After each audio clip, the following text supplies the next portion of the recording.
Saudi আরবের রাজধানী রিয়াদ ও সংযুক্ত আরব আমিরাতের একটি সামরিক ঘাঁটি লক্ষ্য করে ক্ষেপণাস্ত্র ও ড্রোন হামলার অভিযোগ উঠেছে ইরানের বিরুদ্ধে।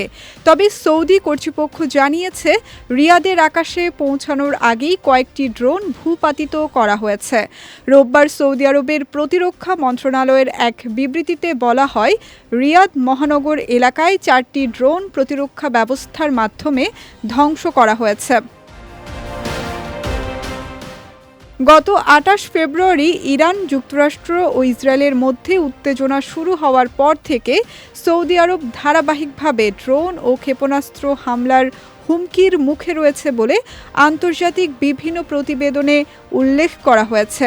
সম্ভাব্য লক্ষ্য হিসেবে দেশটির জ্বালানি অবকাঠামো, মার্কিন স্বার্থ সংশ্লিষ্ট স্থাপনা, সামরিক ঘাঁটি ও জনবসতিপূর্ণ এলাকাকে চিহ্নিত করা হয়েছে।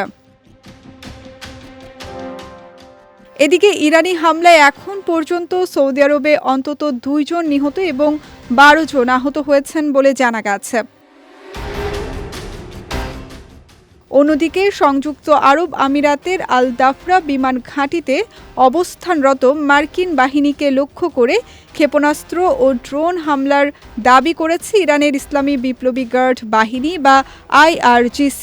তাদের দাবি, ওই ঘাঁটিতে 10টি ক্ষেপণাস্ত্র এবং অজ্ঞাত সংখ্যক ড্রোন ব্যবহার করা হয়েছে।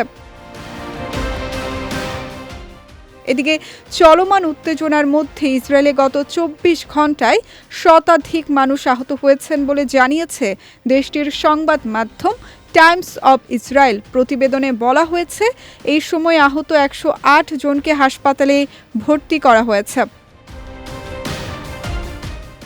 তবে ইসরায়েলের স্বাস্থ্য মন্ত্রণালয় আহতদের সুনির্দিষ্ট কারণ সম্পর্কে বিস্তারিত জানায়নি। ধারণা করা হচ্ছে, কেউ ইরান থেকে ছোড়া ক্ষেপণাস্ত্র বা লেবানন থেকে নিক্ষিপ্ত রকেটের আঘাতে আহত হয়েছেন।